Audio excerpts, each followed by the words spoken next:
मैंने पट्टी चेंज कर दी बेटा। अब तुम बहुत जल्दी ठीक हो जाओ। मुझे माफ कर दो बेटा। मैं अब दोबारा कभी तुम्हें अकेला छोड़ के नहीं जाऊंगा।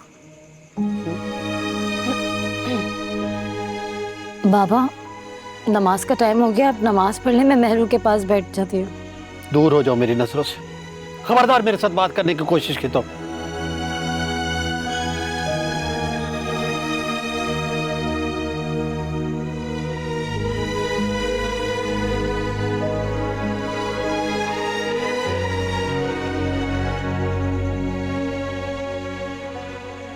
अभी ये तुमने अच्छा नहीं किया, मुझे खाला के घर पे छोड़ दिया।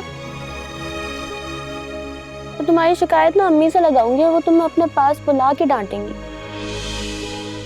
अच्छा क्या मेहरू, हमीदा की ना यही सजा होनी चाहिए कि अम्मी उसे अपने पास बुला लें। अब बहुत डांटे, बहुत डांटे। मैंने उनकी प्यारी पे इतना जुल्म कर दिया।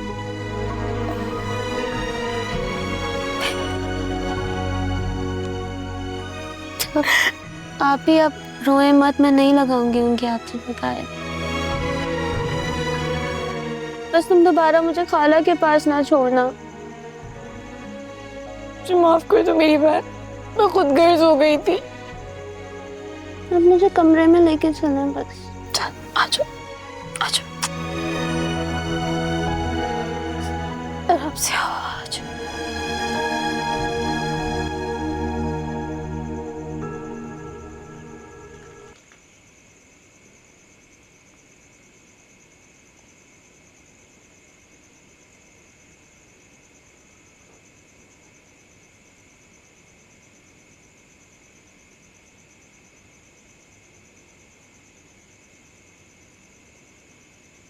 मैरू किधर है? बाबा, मैंने उसको सुला दिया। ठीक है, तुम घर जाओ अपने। मैं भी जिंदा हूं उसका ख्याल रखने के लिए।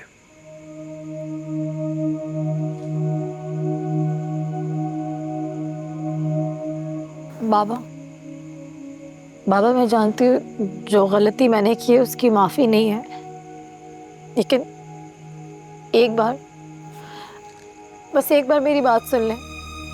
बाबा, आपने पूरी जिंदगी जो कहा मैंने सर झुका के वो मान लिया। आपने कहा जिस घर में डोली गई है वहीं से जनाजा निकले। शौहर ने कहा कि अगर घर में बसे रहना चाहती हो तो बहन को खाला के घर छोड़ दो। आपकी बात मानते हुए मैं उस जहन्नम में अब तक रह रही हूँ। शौहर की ना मानती तो वो आपके दरवाजे पे छोड़ जाता। आपका दरवाजा खटखटाते खटखटाते मेरे हाथ टूट जाते, लेकिन आप दरवाजा नहीं खोलते बाबा। एक तलाक याफ्ता बेटी के लिए दिल और दरवाजे कौन खोलता है बाबा? बाबा, आपके हुक्म की तामील, शौहर के हुक्म की तामील, सास की कड़वी कसीली बातें, हर चीज सुनती रही, हर चीज सहती रही। ये एक मजबूर बेटी की असल तस्वीर है बाबा। अब आप जो सजा देंगे ना मुझे दिल से कबूल है। मैं जानती हूँ बाबा, मेरा गुनाह काबिले माफी नहीं है, लेकिन एक मजबूर बेटी को माफ कर दीजिएगा, मैं दिल से कह रही हूँ।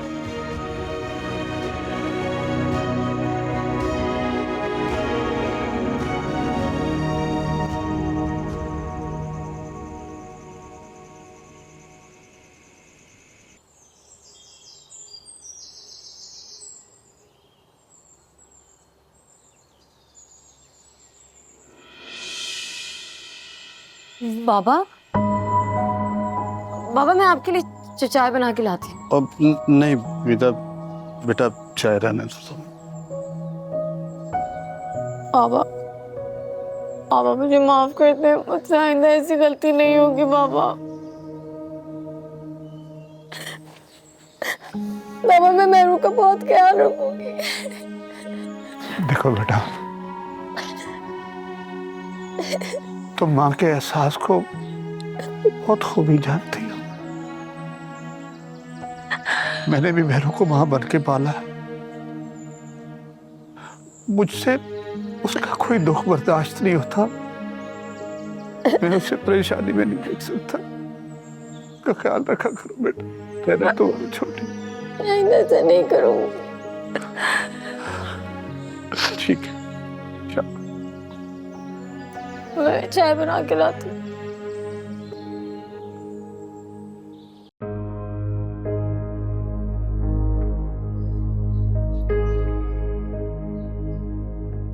इमामदीन, क्या हुआ? कुछ नहीं, बस जितना सोचता हूँ उलझता ही जा रहा हूँ। नौकरी की वजह से बहुत परेशान हूँ। फिर जाना पड़ रहा है मुझे। हाँ यार, ये तो बहुत बड़ा मसला है। क्या सोच रहा है इमामदीन?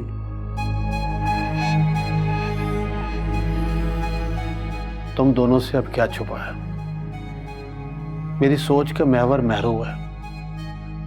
आपको तो पता है कि वो इस उम्र में है कि ना तो उसे मैं साथ लेके फिर सकता और ना ही उसकी शादी कर सकता।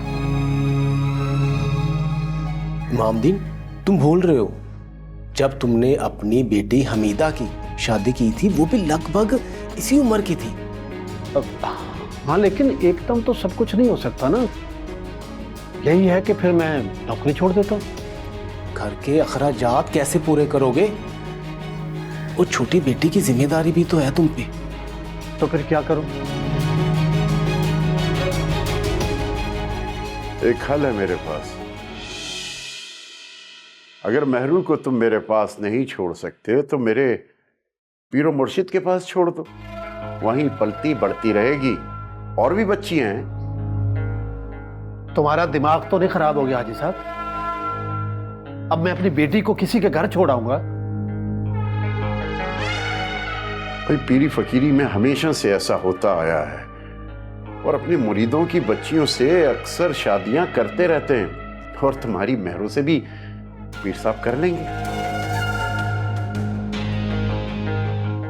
खैर, तुम सोच के बता देना। मैं चाय लेकर आता हूं।